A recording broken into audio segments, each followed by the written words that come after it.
guys, it's coming home, lads. It's coming home. Yes, I know that's the wrong spot, but anyway.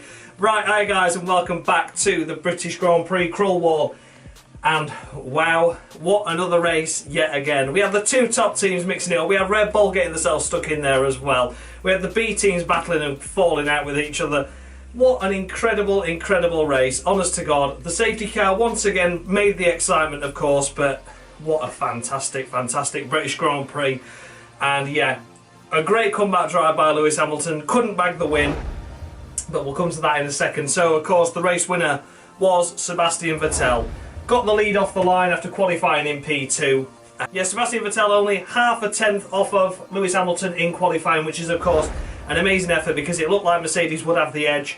But the Ferrari engine proving strong round Silverstone, of course. So, Sebastian Vettel took the lead at the start and pretty much maintained the lead. He got stuck behind Bottas. Bottas not electing to pit, well, Mercedes not electing to pit Bottas. And then, of course, meant that he slipped down the order in the latter stages. Vettel did a good move on him though, but Bottas did put some brave defensive driving. But all in all, Vettel, an absolutely fantastic, fantastic race this weekend. And yes, denied Hamilton of the victory, but we'll come to Hamilton in a minute, like I said. So for Sebastian Vettel, qualifying P2, winning the British Grand Prix in quite a dominant style in the early stages of the race. The safety cars came out, but then an amazing move on Bottas and took the lead. So I'm going to score Sebastian Vettel 9 points. He's not getting a perfect 10, see? Winners don't always get perfect 10s, can the f*** down, people? So yeah, perfect drive by Vettel, but not bagging pole at the start. And, you know, I just feel that there was better drivers out there this weekend, and one of them is coming up next, which is, of course, Lewis Hamilton. One-stop strategy, made it work. Benefited from the safety car, but he was carving his way through that field after the spin at the start, wasn't he? Initially bogged down off the line, which put him into the path of Raikkonen anyway. Got him around the P3, P4 area, and bogged down, and then got clobbered into by Raikkonen. So even Raikkonen admitted it. He said, "Yeah, sorry, my fault. I took the penalty. It was deserved, etc." You know, so fairly chilled out. And yeah, Hamilton carved his way through the field. It shows the deficit that the other teams have towards the top three teams, especially. And then the safety cars came into play, and he drove an amazing race to get back into P2. It was almost as if he'd not even had the spin at turn 1 at all, was it? Or the turn 3, I should say. But yeah, carved his way through the field. I know, of course, that safety car played a big part in it, but that is what racing's all about. That's what made the races exciting this season so far. So, great result by Hamilton. Here we go, though. I was going to award him 12 points because I thought it was an amazing drive. But then not doing the interview with Martin Brundle afterwards because of some bitchiness reason, I'm not sure why, which of course is broadcast towards all the fans around the British circuit that have cheered him on and supported him from FP1 right through to the end of the race. He didn't even bother to have the interview, which is mandatory really. Didn't bother to have that, so I'm going to knock those couple of points off. So it's a perfect 10 weekend, but why, oh why did you just decide that you're going to be a belligerent bellend and not do the interview? I can understand you lost, but the fans were loving the way that you carved through the field, so don't be a prick about it, for sake, get over yourself. Next up was Kimi Raikkonen with an initial start to the race. Crashed into Hamilton, got the 10-second time penalty added onto his pit stop, which of course was all his own fault. I did think that 10 seconds was a bit harsh. I know obviously harsh in terms of Hamilton was at the back of the grid, but Vettel only got 5 at France, so 10 for Raikkonen I thought was a bit severe really in my eyes, but in the end it provided nil and void anyway. He served the 10 seconds and carved his way back through past the Red Bulls and to score P3. So a 1-3 for Ferrari. A great race by Raikkonen though, great recovery drive, just as much as Hamilton pretty much, you know. I mean obviously he didn't have to carve his way through the entire field, but after the 10-second stop go, he had to obviously carve his way through the likes of Ocon and Hülkenberg and Magnussen, so he did have to carve his way through the field. But Raikkonen, you had the contact at the start, which was a silly mistake. But to bag a podium this weekend, all things considered, you did well. Less than a tenth of a second separating the top 3 as well, worth noting, qualifying 3rd. And it's going to be 8 points for Raikkonen, 8 points for Kimi. I think he did a solid job there, did a solid job indeed. Next up, of course, is Valtteri Bottas taking a temporary lead of the race after Mercedes decided not to pit him. And this is what we saw in Austria, wasn't it? They didn't pit under the virtual safety car and it cost them. And this is what happened this time around. Bottas, okay, he didn't have the lead anyway, but he was running second and comfortable with it. They kept him out on medium tyres that had done like 12 laps. They kept him out, and track position wasn't going to keep the Ferraris behind him.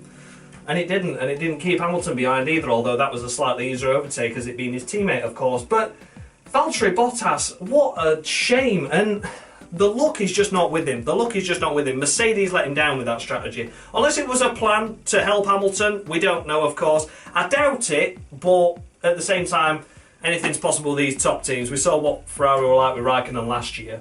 But, you know, Bottas, such a shame for him, and my heart bleeds for him because I think he did a solid job and would have been on the podium this weekend easily over Hamilton, at least anyway. But yeah, did a solid job, but let down by the team strategy. So for that reason, of course, this is the driver cruel wall, not the team cruel wall. So for that reason, I think Bottas did a solid job this weekend, and it wasn't his fault that he slipped down the order. Okay, yeah, he qualified 4th, which should have really been 1-2 or 1-3 at least, but apart from that, he drove a solid race, kept himself honest, and yeah, let down by the team. So for that reason, it's going to be 7 points for his race, but then I'm going to score him 1 extra point for sympathy. So 8 points, because I felt he deserved a good race this weekend, and he was on course for a good result, and let down once again. Next up was Daniel Ricciardo, the sole remaining Red Bull at the end of that race, was battling with the likes of Bottas towards the latter half of the race, and didn't quite make it pull off really. Got up as high as 3rd, 4th. I think he was behind Verstappen anyway for quite a while, so probably the highest he got was 4th. Probably the highest he would have hoped for as well with that. And then obviously the pit stops and the virtual safety car came into play. So yeah, Ricciardo in the end ended up finishing 5th, which was a bit of a shame. He put Bottas under pressure but just couldn't get past. Obviously the Mercedes being far more pacey than that Red Bull in a straight line. So yeah, Daniel Ricciardo, a pretty okay race, but just nothing special. They couldn't really be on match like they were in Austria because of the length of straights that there is at Silverstone, of course, but did a decent race. Was behind Verstappen, though, for most part of the race, though, which is worth noting. Verstappen not finishing in the end, but that wasn't Verstappen's fault. But Ricciardo, because you were behind your teammate, you had a solid enough drive, couldn't get past Bottas, so for that reason, it's going to be 7 points. 7 points for Ricciardo. I think it was a strong race, but not as good as the top 4 at least, and maybe not as good as his teammate either. Next up, Nico Hülkenberg. Great drive, qualifying 11th. Managed to avoid all the chaos and carnage that happened in the early lap. At the early part of the lap, I should say. And yeah, did a good job. He just kept himself tidy and honest, really. He was the best of the B team drivers after the first lap. Apart from the couple of pit stops that obviously put other drivers ahead, mainly the Haasers had a late stop.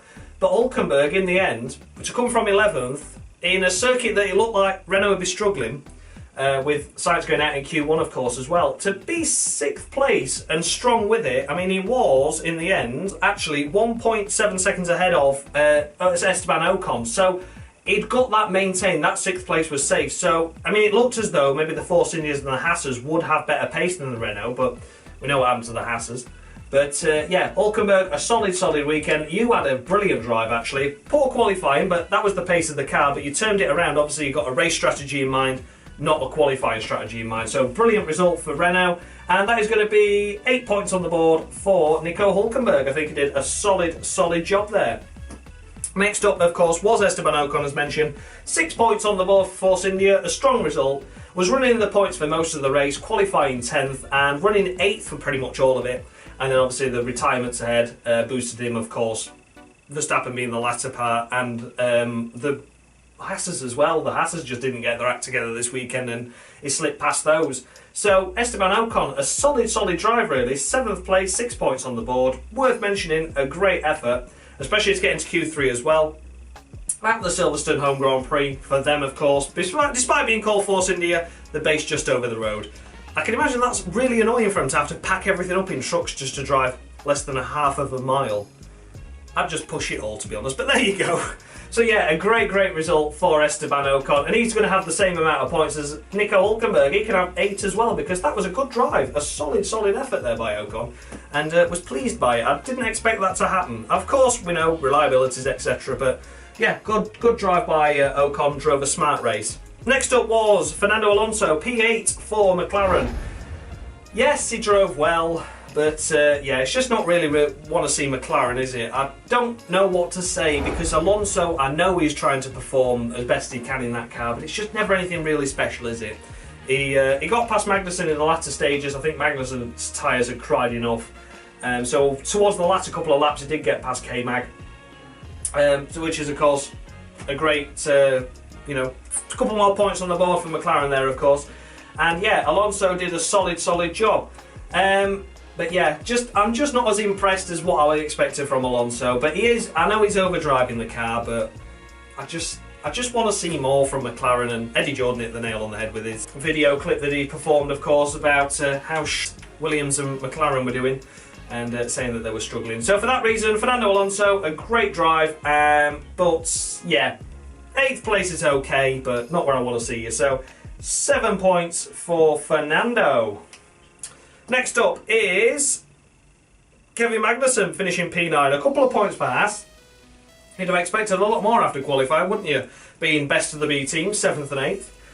But it didn't happen, because they had contact at the start, the pair of them, and damaged both of the cars. I'm not too sure which way around it was. I've got a feeling, though, it was Grosjean into Magnussen at turn 3, the same place that Raikkonen and Hamilton came together. Damaged both the cars, dropped down to 11th and 14th. That's how badly it affected them.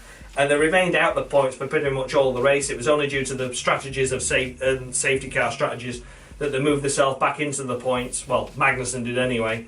And then, yeah, ended up tumbling down to the latter half and finishing 9th. So a couple of points on the board for Haas, but I'm pretty sure they were expecting more. But yeah, there you go. All things considered, not a bad race for K-Mag, but not a great race either. So for K-Mag, it's going to be just 5 points. Just 5 points for K-Mag. It was a solid enough race, but no, I think you're expected to be best of the B teams. I'm probably quite aware that Grosjean hit you, and it wasn't your fault that you were down there, but just expected more from him this weekend. And grabbing the final point at the moment is Pierre Gasly. Now, we're not too sure. He did do a bit of a cheeky overtake on Perez that involved a bit of pushing and barging for the final point, so this might get reversed, so I'm not too sure, but at the time of recording, it was Gasly P10. So, Gasly P10, what can we say? A great result for Toro Rosso. Of course, there were a lot of retirements, but Toro Rosso had a solid weekend with Gasly, but on the other hand with Hartley, wow, what about a turn of fortune there? One side of the garage to the next. Gasly's not done too bad. Hartley, a weekend to completely write off, really. But yeah, Pierre Gasly with the Toro Rosso squad did okay. Didn't look to have the pace of the points this weekend, but benefited from the retirements and potentially picked up a point. I'm not too sure. I don't know if it'll stick or not. I thought it was a bit rough, but that might just be me being a bit of a Force India fan. So, Pierre Gasly, I'm going to score you a conservative 7 on the basis that you don't get that point. If that point sticks, I'll award another one at the next Grand Prix.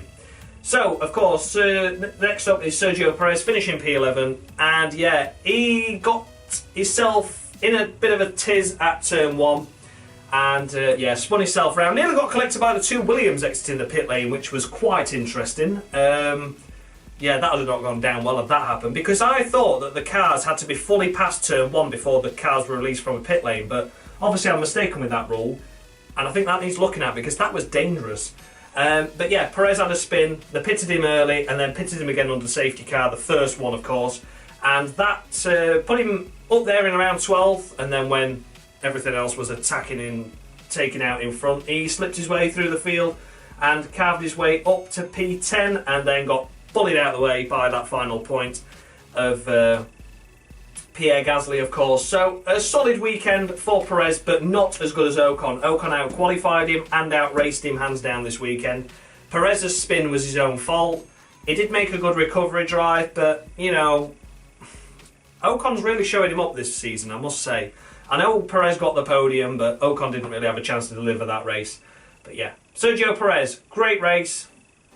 Okay, a good recovery. You might get a point, I'm not sure, but 11th on the board at the moment, not too good. But outshone by Ocon, so that is 5 points. 5 points. It wasn't a great race by you, I'm afraid.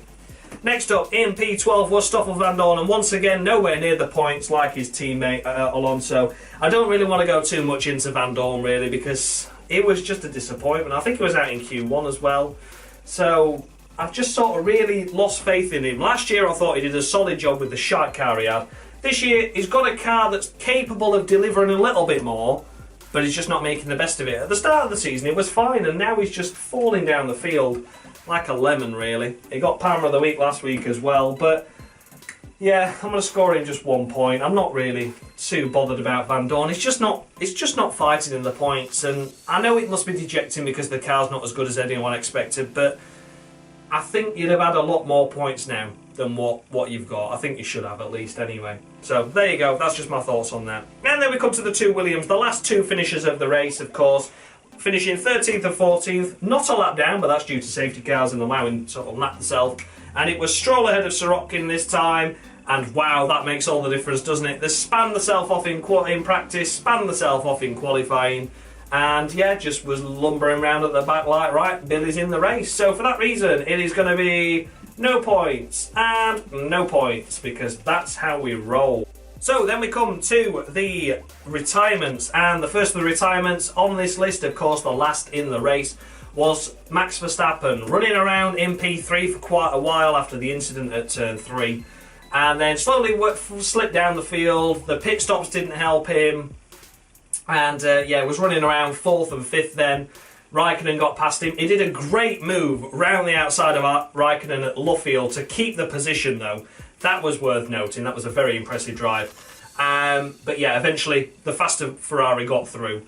And Verstappen, solid enough job though, solid enough weekend, and then retired. Not sure what it was, but it was mechanical. He did have a spin towards the latter part of the lap, and then retired at Sector 1 the following lap. So the spin might have been as a result of an issue with potential gearbox or drive shaft, something like that. But in the end, he was out of the race. So a poor race really by Verstappen, not to bring home 5th. He would have brought home 5th without a doubt, ahead of his teammate. But overall, I think he drove more impressively than what Ricciardo did do. So great effort. So for that reason, it's going to be 8 points. Yeah, 8 points. I think that's fair enough. And to everyone that's saying, why didn't you award 9 at? Why didn't you award 10 at Austria? It was because it was to get a reaction out of you all. So, and it seemed to work quite fine. So there you go. It's only for shits and giggles. So yeah, 8 points this weekend. He did a solid job. Next up is of course Roman Grosjean, taking out Kevin Magnussen at the start. Not out of the race, but made contact with his teammate anyway, which really didn't help matters.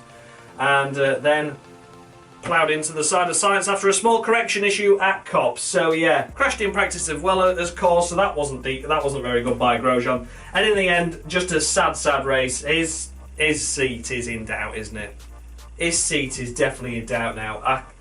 It's such a shame because he's such a likeable character, and we thought he got out of all this 2012 season shit where he just crashed all the time for shits and giggles, but he really didn't. So Grosjean, I can award you no other than no points. I'm afraid it's no points. I can't award that. I can understand practice, yeah, you accidentally left DRS open. We know Ericsson had that issue in the race as well, of course, but come on, Roman. Come on, fuck's sake. You got the 4th best car on the grid, but there we go. I'm sorry, Grosjean. I do like you, but there you go, no points. Of course, in that incident was Carlos Sainz. Was racing well, but not as well as his teammate Hülkenberg. Was running around 9th, 10th, 11th, somewhere around there, and was taken out of the running while running 11th by Grosjean. So yeah, not a brilliant race by Sainz's standards, although did come from the back of the grid. He qualified 16th, missed out and didn't get out of Q1. Potentially as a result of the car being a bit poor in performance, not too sure, but either way, it looked to have better pace in the race, was running around in the points for quite a while, but lower than Hülkenberg, and then in the end, taken out by Grosjean, and that was that. So for that reason, you wasn't as good as Hülkenberg, so it's going to be 6 points for you on that occasion, Sainz. Next up was the two Saubers, Marcus Ericsson, the first on this list, of course, retiring slightly later than his teammate. Left the DRS open by accident, or could have tried it on purpose, who knows. But yeah, in the end, it led to a hefty shunt at turn 1. And yeah, pretty much a repeat of what Grosjean did in free practice. So yeah, Ericsson was well off the pace in terms of his teammate, wasn't running around in the points apart from when he had a late pit stop. And then yeah, that was that really. So Ericsson, a poor race this weekend, a shame to see. And yeah, for that reason, it's going to have to be just 3 points. 3 points for Ericsson. I don't think that was a decent drive at all, and then shunting was a bit of a shame. Let me just put my flag back up because it's fallen off. Next up, of course, was Charles Leclerc, as we mentioned, and yeah, was running around in 7th, qualified 9th as well. What an astonishing performance for that.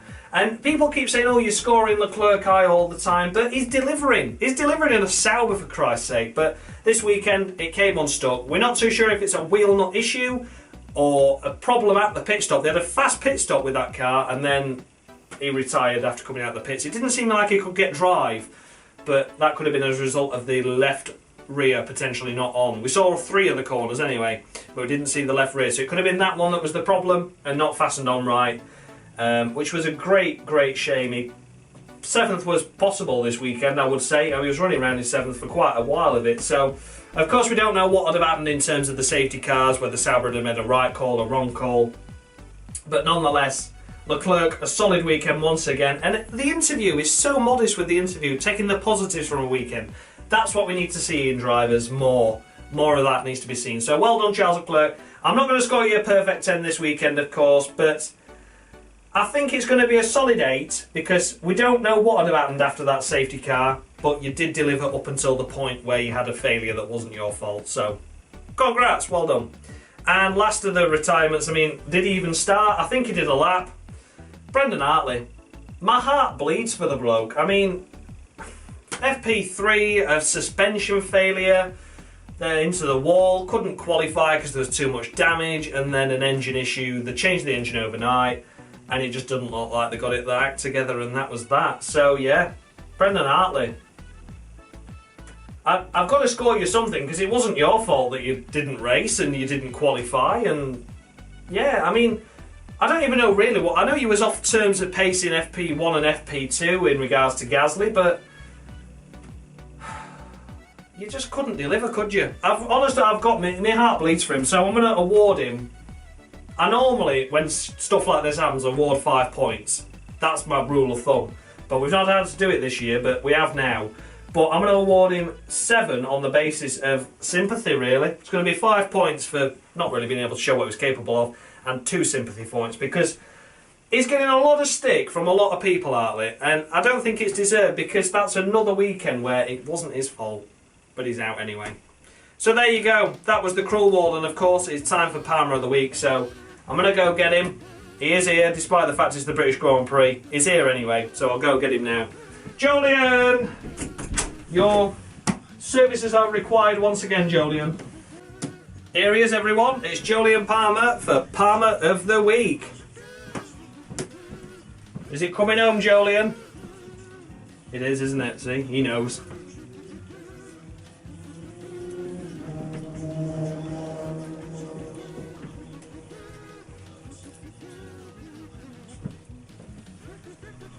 That was a double thumbs up there because it was double Palmer of the Week this week. He's awarded it to Sergei Sorokin and Lance Stroll. I'm not surprised. Oh, he's back with the hat again. Oh, thanks, Jolyon. So yeah, there you go. It's Lance Stroll and Sergei Sorokin with the double Palmer of the Week this week because, let's face it, they did shite. So there you are, guys. That is the Cruel Wall. Let me know your thoughts and feedback down below. Have I scored any too high, too low? Do you think Hamilton deserved 12 points? Oh, it's all hot, spicy action on the Cruel Wall, isn't it? So thanks a lot for watching, guys, and much love. 1 second. Do the pose if you like.